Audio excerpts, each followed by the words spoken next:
जय हिंद, नमस्कार साथियों, मेरे प्यारे दोस्तों। आर्मी गुरुजी चैनल में आप सभी का हार्दिक स्वागत है। मैं अशोक फौजी आपके लिए जो ट्रिसी सोल्जर टेक्निकल का जो पेपर हुआ था 2021 का आर्मी का, उस पेपर का पूरा विश्लेषण लेके आया हूँ। सभी 50 क्वेश्चनों पर हम पूरी चर्चा करेंगे, सभी क्वेश्चनों को हल करेंगे इस पेपर के अंदर, जिसके अंदर जो भी क्वेश्चनों के अंदर आपके आने वाले पेपर के लिए महत्वपूर्ण होगा, क्योंकि क्वेश्चन रिपीट बहुत ज़्यादा होते हैं। ये टेक्निकल का पेपर है जो हुआ है फरवरी के अंदर 2021 के अंदर। ओरिजिनल पेपर आपको मैं दिखा देता हूँ। इस प्रकार का पेपर है जो आपका आया है, जिसके अंदर मैथ के, रीजनिंग के, जीके के, साइंस के क्वेश्चन है, जो महत्वपूर्ण सभी क्वेश्चनों को आज हम चर्चा पूरी विशेष रूप से करेंगे। तो अभी हम पीडीएफ के अंदर चलते हैं, जिन क्वेश्चनों को हल करते हैं। लगभग 200 नंबरों का ये आपका पेपर था, जिसके अंदर मिनिमम 80 पासिंग मार्किंग थी, 50% थे, हर पर्सन 4 नंबर का था।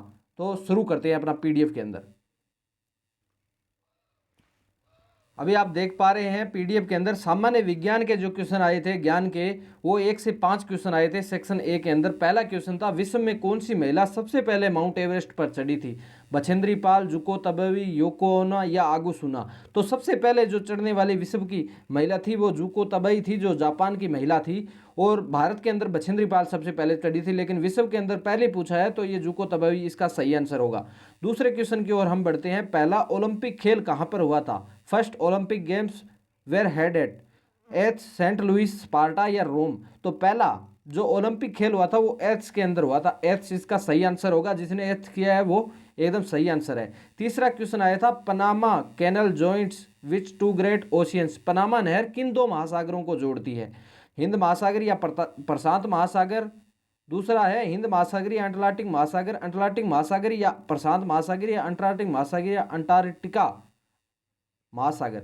तो इन ये क्वेश्चन आया था कि भाई पनामा नहर किन दो महासागरों को जोड़ती है? तो पनामा नहर है वो आपका अटलांटिक महासागर और प्रशांत महासागर को जोड़ती है। इसका 3 नंबर ऑप्शन एकदम सही आंसर था। अगले क्वेश्चन की ओर बढ़ते हैं। Birth place of Gautam Buddha is TRE? Gautam Buddha का जन्म स्थान कौन सा है? लुम्बिनी, बोध गया, सारनाथ या तक्षशिला? तो गौतम बुद्ध जी का जन्म है वो लुम्बिनी नेपाल के अंदर हुआ था। इसका सही आंसर ए नंबर ऑप्शन होगा। अब अगले क्वेश्चन की ओर बढ़ते हैं। चांदीपुर किस राज्य में है? पंजाब, उड़ीसा, हरियाणा या उत्तरांचल? तो चांदीपुर जो है वो कौन से राज्य के अंदर है? तो उड़ीसा के अंदर चांदीपुर है। चांदीपुर उड़ीसा के अंदर स्थित है। अगले क्वेश्चन की ओर बात कर लेते हैं। 6 नंबर जो तर्क शक्ति थे, 6 से 10 क्वेश्चन आए थे वो आपके तर्क शक्ति से आए थे, मतलब रीजनिंग से आए थे। पहला क्वेश्चन है, श्रेणी find the next number of series D eight A alpha C 10 B. ये इस प्रकार से क्वेश्चन आपको दिख रहा होगा। इसको हम हल करते हैं तो ये देखो, डी से पहले सी आता है, सी से पहले बी आता है, तो बी से पहले क्या आएगा? ए आएगा, सबको पता है। 8 से 2 ज़्यादा जोड़ के 10 लिखा है, 10 से 2 12, 12 से 2 14 आ गया। ए के बाद में बी के बाद में सी, तो सी के बाद में क्या आता है? डी। A14D इसका सही आंसर होगा। अभी A14D कहाँ पर है वो ढूंढना है। A14D बी नंबर ऑप्शन इसका सही आंसर होगा। सीरीज का क्वेश्चन है, बहुत अच्छा सरल क्वेश्चन आया था आपके लिए। 7 नंबर क्वेश्चन हम देखते हैं। इंग्लिश में आप पढ़ सकते हो, पुलिस को MLIFPE लिखा जाता है, तो फिर DIG को क्या लिखा जाएगा? तो अपने लिख लेते हैं। पहले यहाँ पे आपको बता देता हूँ, पुलिस लिख लो आप, पुलिस। पुलिस को क्या लिखा जाता है? MLIFPE ये लिखा जाता है पुलिस को।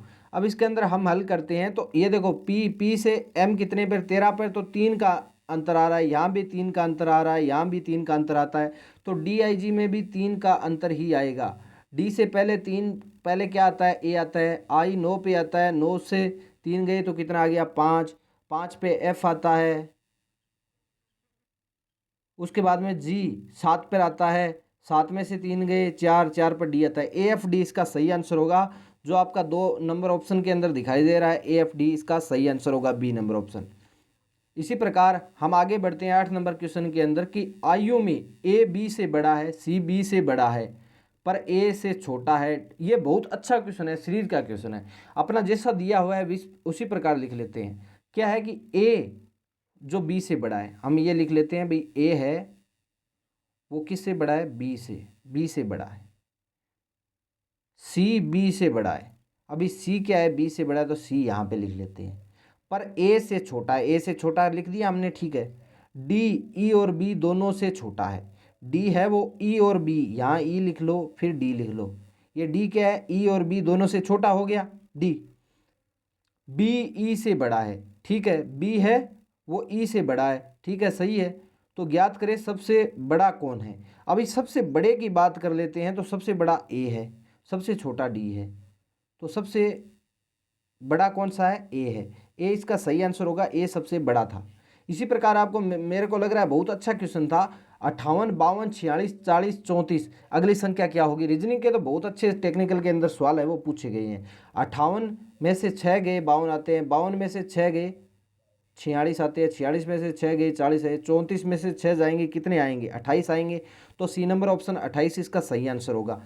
अगले 10 नंबर क्वेश्चन लास्ट जो रीजनिंग का है वो देख। एक आदमी का परिचय देते हुए औरत कहती है कि उसकी पत्नी मेरे पिता की इकलौती बेटी है, वह आदमी उस औरत का क्या लगेगा।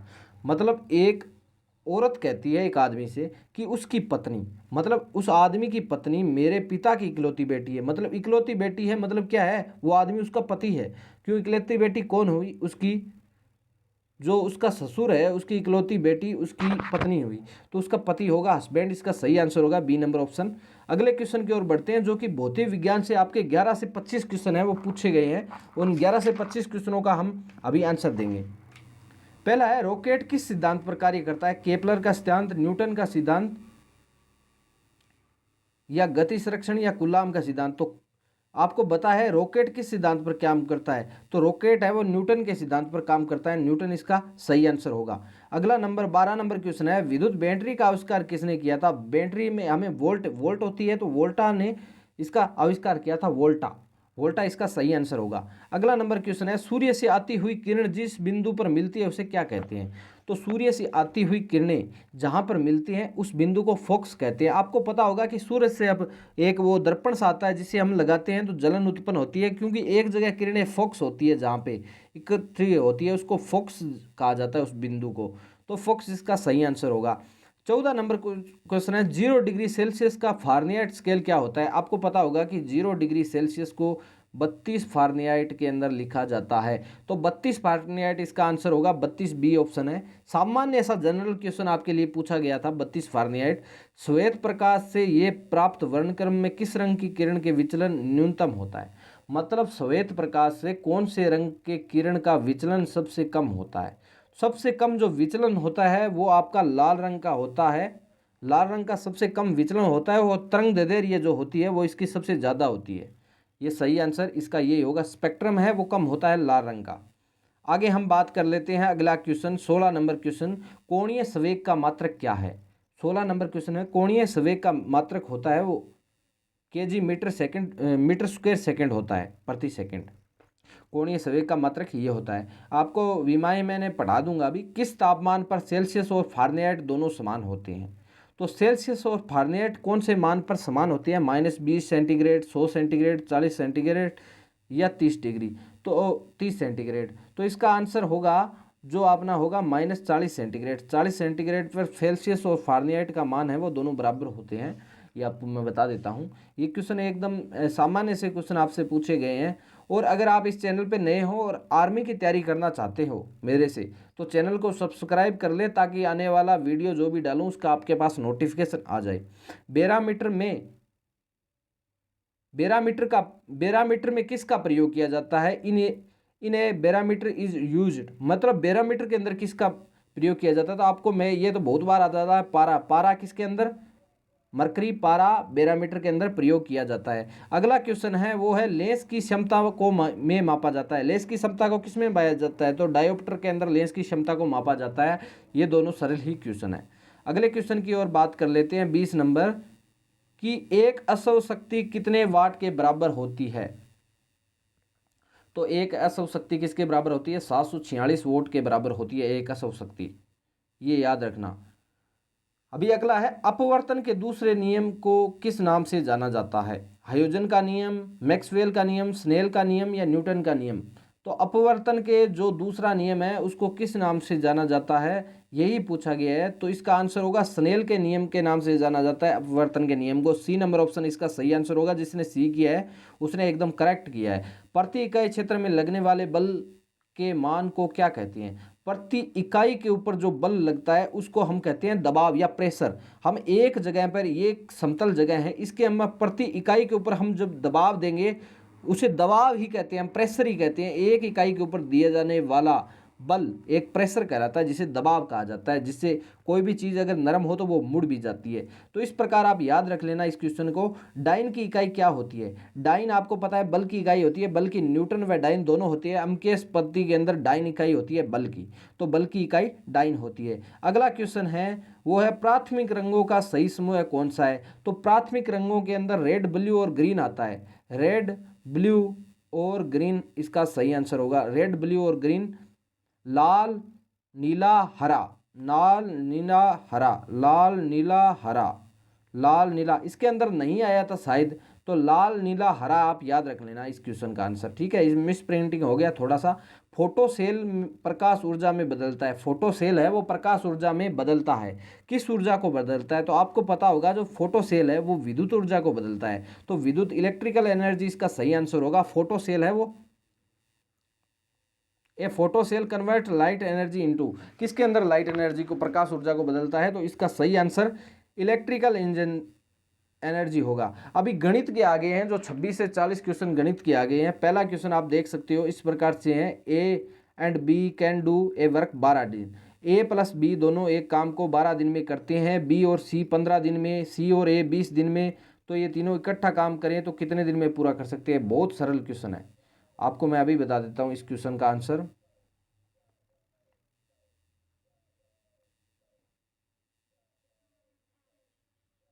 अभी देखते हैं हम। जैसे ए प्लस बी है, दोनों मिलकर 12 दिन में करते हैं, 12 दिन में करते हैं। और बी प्लस सी इसको 15 दिन में करते हैं। अपने को इकट्ठा निकालना है। सी और ए इसे 20 दिन में करते हैं। तो ये तीनों का हम एलसीएम लेंगे तो 60 आएगा। 12 पंजू 60 होते हैं, 15 चौके 60 होते हैं, 20 तिया 60 होते हैं। 5 4 9 10 11 12, अपने पास 12 आ गया, 12 वर्क आ गया। ए प्लस बी प्लस सी, ये क्या है, दो दो बार है तो हमें 2 लगाना पड़ेगा। यहाँ पे 12 आ गया। अभी ये आगे जाएगा तो आगे जाएगा, यहाँ गुणा में आगे जाके भाग में हो जाएगा तो 6 आ जाएगा। मतलब ए प्लस बी प्लस सी की कार्य क्षमता कितनी है? 6 है। आपको पता चल गया इनकी कार्य क्षमता 6 है। एलसीएम हमारे पास 60 आया था, 60 को 6 से भाग देंगे तो 10 दिन आ जाएगा। 10 दिन इसका सही आंसर होगा। 10 दिन के अंदर, मैं समझ रहा हूँ कि आपने शायद मेरे समझ आया हुआ, आपको समझ आ गया होगा। 10 दिन इसका सही आंसर होगा। किस प्रकार होगा आप धीरे भी देख सकते हैं। एक कमरा 5 मीटर लंबा, 3.5 मीटर चौड़ा और 3 मीटर ऊंचा है।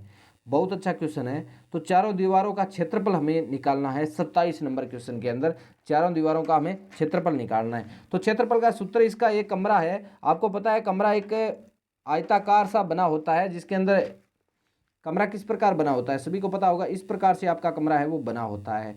अभी इस क्वेश्चन को हम हल करते हैं। तो इसका सूत्र होता है 2 लंबाई, ये ऊंचाई, लंबाई गुणा चौड़ाई इंटू ऊंचाई, ये 2 प्लस। तो हम इसको हल करते हैं तो 2 इंटू लंबाई 5 इंटू चौड़ाई 3.5 इंटू ऊंचाई 3। अभी 5 तिया 15, 15.5 दूणा 5 तिये 15, तो 5 तिया 15.5 और गुणा 2 तो 17, 17 तिया 51, तो 51 मीटर स्क्वायर इसका सही आंसर आ जाएगा। 51 मीटर स्क्वायर, इसमें कुछ नहीं है, आपको सूत्र याद रखना था बस। 51 मीटर स्क्वायर इसका सही आंसर होगा। ये 51 मीटर स्क्वायर है, या मीटर स्क्वायर लगा लेना। 51 मीटर स्क्वायर इसका सही आंसर होगा। अगले क्वेश्चन की ओर बढ़ते हैं। थोड़े से हार्ड क्वेश्चन आपके मैथ के अंदर पूछे गए हैं, बाकी कोई ज्यादा नहीं है, 1 2 क्वेश्चन ही है। 1631 में छोटी से छोटी कौन सी संख्या जोड़ी जाए कि योगफल एक पूर्ण वर्ग हो? तो आपको पता होगा कि हमें पूर्ण वर्ग फल निकालना है इस क्वेश्चन का। तो सबसे छोटी संख्या कौन सी जोड़ी जाएगी? तो हमें इस क्वेश्चन को हल करने के लिए हमें ये निकालना पड़ेगा कि भाई 25 25 या, तो इसके अंदर जब हम 45 है सबसे कम जोड़ा जाता है तो 45 होता है इसका आंसर। अगले क्वेश्चन की ओर बढ़ते हैं कि दो संख्याओं का जोड़ 8 है, यदि उनका जोड़ उनके अंतर का 4 गुना है तो संख्याएं क्या होगी। दो संख्याओं का जोड़ हम इसको x और y मान के कर सकते हैं। आपको आराम से बता देता हूँ, x प्लस वाई 8 है, यदि उनका जोड़ उनके अंतर का 4 गुना है। अंतर क्या है, x माइनस वाई, 4 गुना मतलब 2 हो गया। अब क्या है, जोड़ 2 का 4 गुना 8 होता है, तो अंतर का 4 गुना हो गया जोड़। तो अभी हम इसको हल करते हैं तो ये तो कट गए, यहाँ प्लस हुआ, यहाँ प्लस हुआ, तो ये तो कट गए, यहाँ माइनस हुआ, यहाँ माइनस, यहाँ प्लस होता है। ठीक है, ये कट गए। 2y बराबर में कितना आ गया, 6 आ गया। तो y का मान कितना आ गया, y का मान हमारे पास 3 आ जाता है। y का मान 3 आता है तो x का मान 5 आ जाता है। तो दो संख्या आ जाती है, एक 5 आ जाती है, एक 3 आ जाती है। ये नंबर ऑप्शन इसका सही होगा, एक संख्या 3 होगी, एक 5 होगी। इसके बाद में अगले क्वेश्चन की ओर बढ़ते हैं कि एक रेलगाड़ी 40 किलोमीटर प्रति घंटा की रफ्तार से चल रही है, यदि एक खंबे को 18 सेकंड में पार करती है तो गाड़ी की लंबाई ज्ञात करो। बहुत अच्छा क्वेश्चन है, कोई हार्ड क्वेश्चन नहीं है। अपने को पहले क्या है कि 40 किलोमीटर है, इसको मीटर में बदल देते हैं। 1000 मीटर होते हैं किलोमीटर में, तो 40 इंटू में 1000 हो गया। और अब हम बात कर लेते हैं कि एक घंटे के अंदर कितने सेकंड होते हैं। सेकंडों के अंदर दे रखा है तो 3600। क्यों करेंगे ये आपको बता दूं। एक खंबे को 18 सेकंड में पार कर लेते हैं, गाड़ी की लंबाई ज्ञात करनी है। एक खंबा है, उसको अगर गाड़ी पार करेगी, जितने टाइम में पार कर रही है वो गाड़ी की एक लंबाई होती है। मान लो ये ट्रेन है, इस ट्रेन को अगर हम पार करते हैं एक गाड़ी से, तो जितनी देर में वो पार कर रही है वो गाड़ी की लंबाई तो पार कर रही है। तो इसी प्रकार से हम निकालेंगे। तो इसको 40 हो गया इंटू 1000 हो गया, आपको बता ही दिया मैंने, इंटू 3600 हो गया। जब इसको हल करते हैं तो ये ऐसे कट जाता है, ये 9 चौक 36 हो जाता है, ऊपर 100 होता है, मतलब ऊपर 100 बटे में 9। मतलब क्या है कि 9 सेकंड के अंदर 100 मीटर पार करती है, तो 18 सेकंड में कितना, 200 मीटर। मतलब 200 मीटर 18 सेकंड में पार करती है, मतलब गाड़ी की लंबाई कितनी है, 200 मीटर है। तो 200 मीटर बी नंबर ऑप्शन इसका सही आंसर होगा। जो अभ्यर्थी थोड़ा बहुत भी तैयारी किया ना, उसको समझ में आ गया होगा क्वेश्चन। एकदम आपकी तैयारी नहीं है तो आप और भी क्लास लगा सकते हो, मैंने और भी क्लासें आपकी मैथ के लिए भी लगा रखी है, सिखाऊंगा। एक किले में 1000 व्यक्तियों के लिए 48 दिनों का खाद्य सामग्री की व्यवस्था है, यदि 600 व्यक्ति और पहुंच जाए तो खाद्य सामग्री कितने दिनों के लिए पर्याप्त होगी। बहुत अच्छा क्वेश्चन है। मतलब m इंटू डी वाला सूत्र लगेगा, m1 d1, ये आपको सूत्र आता होगा, m1 d1 m2 d2, यही सूत्र बता रहा हूँ आपको। ठीक है, अब हमें m1 कितना है, 1000 है, सबको पता है, 48 दिन है। यहाँ हमें m2 कितने हो गए भाई, 600 आदमी और आ गए 1000 के साथ में, तो 1600 आदमी हो गए। और d2 हमें निकालना है। दिन आराम से निकाल सकते हैं हम, ये भाग के अंदर ही होता है, चाहे इधर ले आओ, 1600 को इधर ले आओ आप, नहीं ये देखो ऐसे करते हैं, 16 3 48 30 दिन, हमारे पास 30 दिन आ गया। जब आदमी 600 ज़्यादा हो जाएंगे तो 30 दिन के अंदर खाद्य सामग्री है वो खत्म हो जाएगी, तो 30 डेज का सही आंसर आ जाएगा। मुझे लगता है, आशा करता हूँ सभी अभ्यर्थियों को अच्छी तरह से समझ में आ रहा होगा। यदि 10 का मान 4/3 हो तो साइन प्लस कोस थीटा का मान निकालना है। Sine theta plus cos theta trigonometry का क्वेश्चन है, बहुत सरल क्वेश्चन है आपके लिए। आपको पता होगा कि एक सूत्र होता है लाल बटे कक्का, ये एक सूत्र होता है। अभी ये तो है साइन का मान, ये है कोस का, ये है टेन का। टेन क्या है, लंब बटे आधार है। अपने को पता चल गया कि लंब बटे आधार होता है, तो ये लंब है, ये आधार है। अभी हमें कर्ण निकालना होता है, तो लंब स्क्वायर प्लस आधार स्क्वायर करते हैं, तो 16 की स्क्वायर, 4 की स्क्वायर 16, 3 की स्क्वायर 9, ये हो गया 25, 25 का अंडरवर्ड आ गया 5। तो ये 5 क्या आ गया, हमारे पास कर्ण आ गया। हमारे पास कर्ण का पता चल गया 5 है। लम्ब हमारे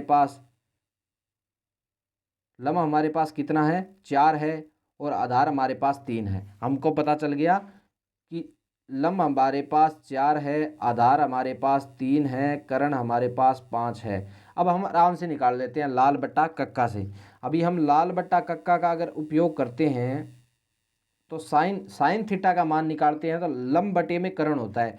लंब 4 है, कर्ण 5 है। Sine theta plus cos theta करना है तो प्लस लगाओ। कोस का मान आधार बटे कर्ण है, आधार का मान 3 है, बटे में कर्ण 5 है। अभी हम लघुत्तम लेंगे, 4/5 3/5 आ गया हमारे पास, देख लो आ गया ना। तो हम ये लिख लेंगे 4/5 प्लस में 3/5। अब 5 लघुत्तम ले लिया, ऊपर बच गए 4 + 3 7। 7/5 इसका सही आंसर हो जाएगा, 7/5 ए ऑप्शन इसका सही आंसर होगा। आशा करता हूँ सभी अभ्यर्थियों को अच्छी तरह से समझ में आ रहा होगा, मैं पूरी मेहनत से आपको समझा रहा हूँ। और भी कहीं नहीं आ रहा हो तो कमेंट में ज़रूर बताना, सर मेरे इतने सही हो रहे हैं, मेरी मैथ वीक है, अपनी और भी क्लास लगा लेंगे, कोई चिंता वाली बात नहीं है जब तक आपका पेपर एग्जाम नहीं होता है। एग्जाम की तैयारी अभी से करने लग जाओ भाई। अगला क्वेश्चन 34 नंबर है, 8 + 11 + 14 + 17 में 15 पदों का योग ज्ञात करो। अपने को पदों का योग ज्ञात करना है तो आपको मैंने एक सूत्र बताया था, इसका सूत्र आपको लगेगा, आप देखो इसके अंदर n क्या है, n 15 है, अंतर d होता है, जो इनके अंदर अंतर होता है वो d होता है। अभी हम सूत्र बता देता हूँ, n/2 2a प्लस, अभी हार्ड आने लग गया है पेपर भाई, तैयारी कर लेना, और तो क्या बताऊँ मैं, n-1 आपको समझ में आ गया होगा। देखो n/2 ये सूत्र होता है 2a प्लस में n-1 इंटू में d, ये सूत्र होता है। अभी इस आप भी कुछ नहीं है, अभी इसके अंदर अपने रख दो 15/n क्या मान क्या है 15, 15/2 अंदर क्या था फिर 2a था, तो 2a का मान पहली संख्या होती है 8 रख दो इंटू में 8, फिर क्या है n-1, n का मान कितना है 15, 15 माइनस n, अंतर कितना है इनके बीच में 8 और 11 के अंदर कितना अंतर है 3 का अंतर है, 11 और 3 इसमें भी 3 का अंतर है, तो यहाँ 3 रख दो। अभी क्या करना है 15 2 और ये क्या 2 8 16, 16 इंटू में ये क्या, हाँ ये कितना है 14, 14 ये 15 में से एक है 14, 14 14 14 28 14 दिया 42, 16 इंटू 42 हो गया ना, 16 इंटू 42 हो गया हमारे पास 15, ये आ गया 15/2, 16 इंटू 42 आ गया। अभी हम हल कर लेते हैं 8 से, 15 8 इंटू गुणा 42 से करते हैं तो इसका 435 सही आंसर आता है। इक्वेशन आराम से हल कर लेना, मोबाइल से थोड़ी सी हार्ड हल होती है, आपको बोर्ड पे समझाऊंगा ना तब अच्छी तरह हल हो जाएगी इसके लिए।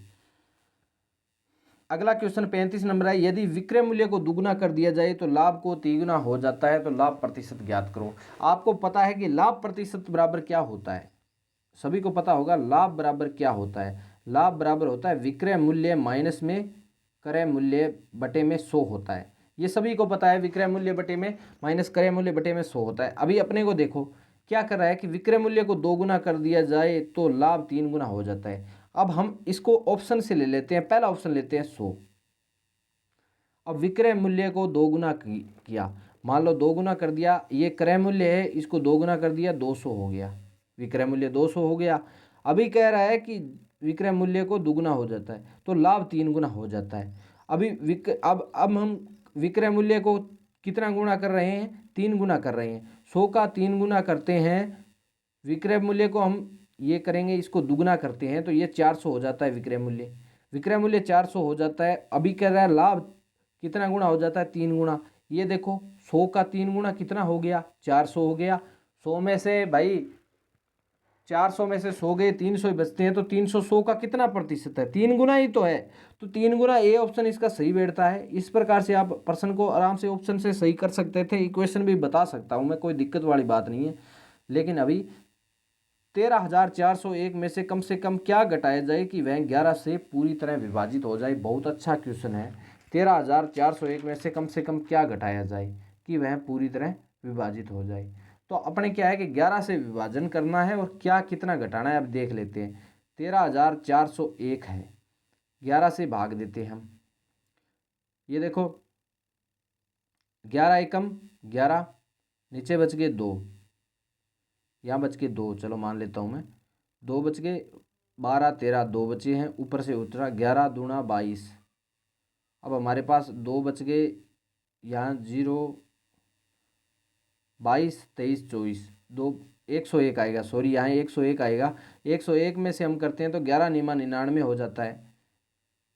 ये देखो ये आपको क्या बताऊँ, थोड़ा सा सरल नहीं, 3,401 है, इस प्रकार से लिखा हुआ है। 11 से करते हैं 11 तिया 33 हो जाता है। अभी हमारे पास एक बचता है 10, तो हम बात कर लेते हैं, अभी एक और उतारते हैं। 11 निमा 99 होते हैं तो 2, अगर इसमें से 2 कम हो तो ये पूरी तरह विभाजित हो जाएगा। तो दो ऐसी संख्या है जिसको कम करें तो दो ऑप्शन इसका सही आंसर होगा। मैथ के क्वेश्चन में थोड़ा सा टाइम लग रहा है यार, कोई बात नहीं है। एक बहुभुज के 5 विकर्ण है तो उसकी भुजाएं क्या होगी। एक बहुभुज के 5 विकर्ण है तो उसकी भुजाएं क्या होगी। तो विकर्ण का सूत्र आपको पता होगा, n-3/2 होगा। ये ऐसे निकालते हैं हम, ठीक है। तो अब इसको हल करेंगे हम। n बराबर में 5 विकर्ण दिए हुए हैं, 5 दूनी 10, n स्क्वेयर माइनस में 3n बराबर में 5 दूनी 10 हो जाएगा, यहाँ पे 10 हो जाएगा, ठीक है। अभी हम एक ऑप्शन चक्के कर लेते हैं, बहुत अच्छी तरह से हो जाता है। हमें पता चल रहा है कि 5, n की जगह 5 रखो, 5 दूनी 25 हो गया, और ये क्या हो गया, 5 तिया 15 हो गया, बराबर में 10 आ रहा है ना। ये बराबर में 10 इक्वेशन से भी 10 आ रहा था, अभी भी 10 आ रहा है, तो इसका ए नंबर ऑप्शन सही होगा। सभी को आशा करता हूं कि मेरे क्वेश्चन पूरी अच्छी तरह से आपको समझ में आ रहे हैं। आपको बोर्ड पे भी मैं करवाऊंगा इन क्वेश्चनों को कई दिनों के अंदर अंदर, तो आप इस चैनल से जरूर जुड़ जाइए ताकि आने वाला मैं बोर्ड पे भी करवाऊँ, आपको समझ में आ जाए, नहीं बाद में मिलेंगे नहीं। 600 रुपये की राशि की रकम 4 साल में 720 रुपये हो जाती है, तो ब्याज की दर 2% बढ़ जाती है, तो रकम क्या होगी। 600 रुपये की राशि है, वो 4 साल में 720 रुपये हो जाती है मिश्र धन समेत, तो ब्याज की दर अगर 2% बढ़ जाए तो रकम क्या होगी। बहुत अच्छा क्वेश्चन है। हमें पता है कि मूलधन इंटू दर हमें पता नहीं है, लेकिन साल 4 है ये हमें पता है, दर हमें पता नहीं है, बटे में 100 लगता है। ये हमारा क्या है कि मिश्र धन है, मिश्र धन में से मूलधन निकाल देंगे तो ब्याज आ जाता है 120 रुपये। ये साधारण ब्याज का सूत्र लगाया मैंने, कोई ज़्यादा दिक्कत वाली बात आपको नहीं होगी। 6 चौक 24 होता है, इसको 24 से भाग देंगे तो 12 दूना 24, 10 रुपये 5, ये 5% ब्याज की दर पे ये रेट मिल रहा है अपने को। अभी 2% बता दिया, यानी 7% कर दी, तो 600 पे 7% की दर से 4 साल के लिए निकालना कोई आसान काम, हार्ड तो नहीं है। 7 छीक 42, 42 चौके कितने हो गए, 42 चौके क्या हो गए, 4 दूनी 8, 4 चौक 16, 168 रुपये। 168 रुपये हमें ब्याज मिलेगा 2% और बढ़ा देने पर। तो हमें मिश्र धन निकालना है, तो 600 के अंदर 168 और जोड़ दो भाई, 8 6 7 1 6 1 7, 768 रुपये आ गए। बी ऑप्शन 768 रुपये एकदम सही आंसर होगा। अगला क्वेश्चन है 39 नंबर, एक किताब का 5 भाग पढ़ने पर 168 पेज छूट जाते हैं, तो किताब में कितने पेज होंगे। मतलब किताब का 5/8 भाग पढ़ लेते हैं। मान लेते हैं किताब के अंदर एक पेज है, हम ये मानते हैं कि एक मानते हैं, कोई संख्या को एक मानते हैं, एक में से 5/8 निकालो पहले। तो भाई कितने पेज है, वो बच कितना भाग बच गया है वो निकालने के लिए 8 लघुत्तम गया, 8 8 में से 8 गए 5, यहाँ 3/8 बच गया। हमारे पास कितना बच गया भाई, 3/8 बच गया। तो 5/8 तो पढ़ दिया, पढ़ा नहीं है वो जगह कितनी है, 3/8 नहीं पढ़ा है। और वो किसके बराबर है, 168 पेज के बराबर है। भाई जितने छुट्टे हैं वो 3/8 हिस्सा छूटा है, वो 168 के। अभी हम एक हिस्सा निकाल देते हैं, एक कोई भी संख्या आगे कुछ नहीं है तो एक तो है ही, गुणा में एक मान देते हैं, इसको उधर ले जाएंगे, गुणा में है वो आगे जाके भाग में होगी, 168 8/3 हो जाएगा। अभी 3 से भाग देते हैं, 3 5 15, 1 3 नहीं 18, 3 9 एक तिथियो 2 तिया 6, 3 तिया 9, 4 तिया 12, 5 तिया 15, 6 तिया 18, 56 आ जाता है। थोड़ा सा क्या कई बार कंफ्यूज आदमी हो जाता है, तो 56 आ जाता है इसका 56। भाई 168 8/3, यही बात कह रहा हूँ, 8/3, तो ये 56 आ जाता है। तो 56 को 8 से भाग देते हैं तो 448 पेज आ जाते हैं। तो पूरे पेज कितने हैं, एक बराबर में 448 पेज है, यही निकालना था। तो इसका 448 एकदम सही आंसर हो जाएगा 40 नंबर क्वेश्चन का। अगले क्वेश्चन की ओर बढ़ते हैं। 20% का 70, 20% प्लस 70, 50% का 20%, 50% का 20% निकालना है, 70 का 20% निकालना, कितना होगा। ये 50% नहीं है, यहाँ 50 का 20% और 70 का 20% निकालना है अपने को इस क्वेश्चन के अंदर। तो 50 का 20% तो 20/100, प्लस के अंदर 70 का 20% बटे में 100।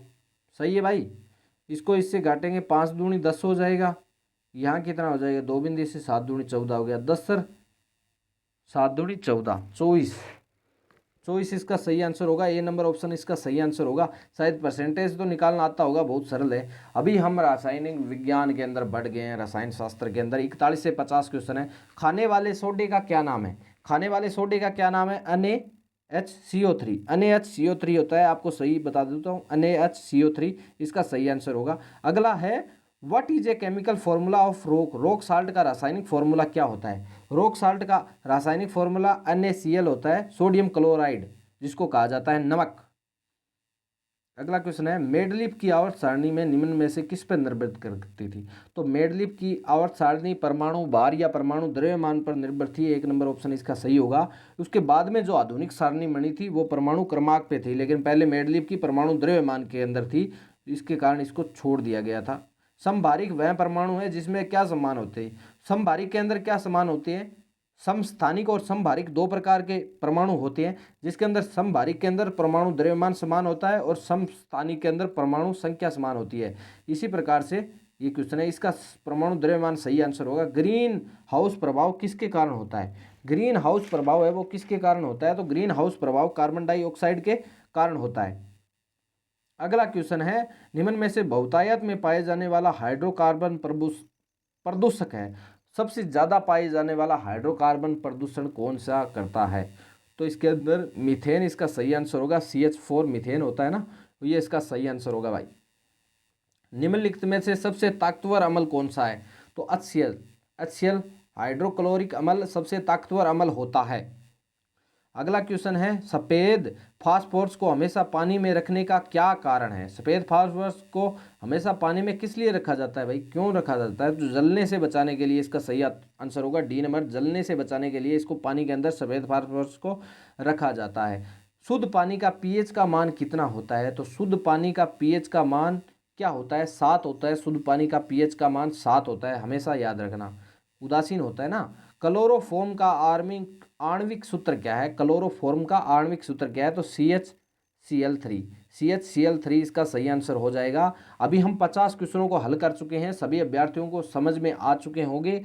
और आने वाले जो भी वीडियो और PDF पाना चाहते हैं तो टेलीग्राम लिंक ज्वाइन कर लें, और आने वाला जो भी वीडियो का आप तुरंत नोटिफिकेशन पाना चाहते हैं, अगर आर्मी की तैयारी कर रहे हैं तो हमारे साथ बनने के लिए चैनल को सब्सक्राइब, नोटिफिकेशन को ऑन कर ले ताकि आपको आने वाला वीडियो मिल जाए। इसी के साथ सभी को जय हिंद, राम राम।